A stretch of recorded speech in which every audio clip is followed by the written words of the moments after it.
Corona తర్వాత బాలీవుడ్ లో ఆశాజనకంగా వచ్చిన సినిమాలు వేళ్ల మీద లెక్క పెట్టవచ్చని చెప్పాలి. స్టార్ హీరోల సినిమాలు కూడా బాక్సాఫీస్ వద్ద ఫ్లాప్ అవుతుండటంతో పాటు చాలా వరకు అదర్ లాంగ్వేజ్ సినిమాలే బాలీవుడ్ బాక్సాఫీస్ ను నిలబెడుతూ వస్తున్నాయి. ఇక ఈ ఏడాది బాలీవుడ్ లో రిలీజ్ అయిన సినిమాలలో స్త్రీ 2 రికార్డ్స్ అన్నింటినీ తిరగరాసింది. రాజ్ కుమార్ రావు, శ్రద్ధా కపూర్ లీడ్ రోల్స్ లో అమర్ కౌశిక్ దర్శకత్వంలో వచ్చిన స్త్రీ 2 చిత్రం స్టార్ హీరోల చిత్రాలకు ధీటుగా నిలబడింది. కామెడీ హారర్ నేపథ్యంలో వచ్చిన ఈ చిత్రం బాలీవుడ్ లో ఈ ఏడాది వచ్చిన సినిమాల రికార్డులను తిరగరాసింది.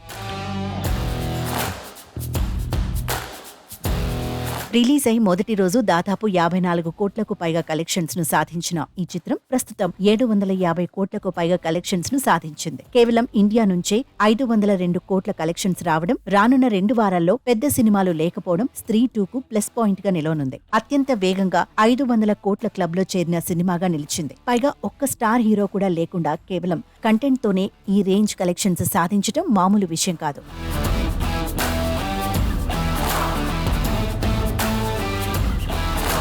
రాజ్ కుమార్ రావు, శ్రద్ధా కపూర్ జోడీ మరోసారి హిట్ అయిందనే చెప్పాలి. స్త్రీ మాదిరిగానే స్త్రీ 2 కూడా కామెడీని బాగా పండించడంలో సక్సెస్ అయింది. స్త్రీ 2తో పాటు రిలీజ్ అయిన వేద, ఖేల్ ఖేల్ మే చిత్రాలు బాక్సాఫీస్ వద్ద ప్రేక్షకులను ఆకట్టుకోవడంలో విఫలమయ్యాయి. ఈ ఏడాది ఇప్పటి వరకు రిలీజ్ అయిన చిత్రాల్లో అత్యధిక వసూళ్లు రాబట్టిన చిత్రాల జాబితాలో కల్కి 2898 ఏడి మొదటి స్థానంలో ఉండగా స్త్రీ 2 రెండో స్థానంలో నిలిచింది. ప్రస్తుతం ఇదే ఫ్లో కంటిన్యూ అయితే స్త్రీ 2 త్వరలో 1000 కోట్ల క్లబ్లోకి చేరడం ఖాయమంటున్నారు బాలీవుడ్ వర్గాలు.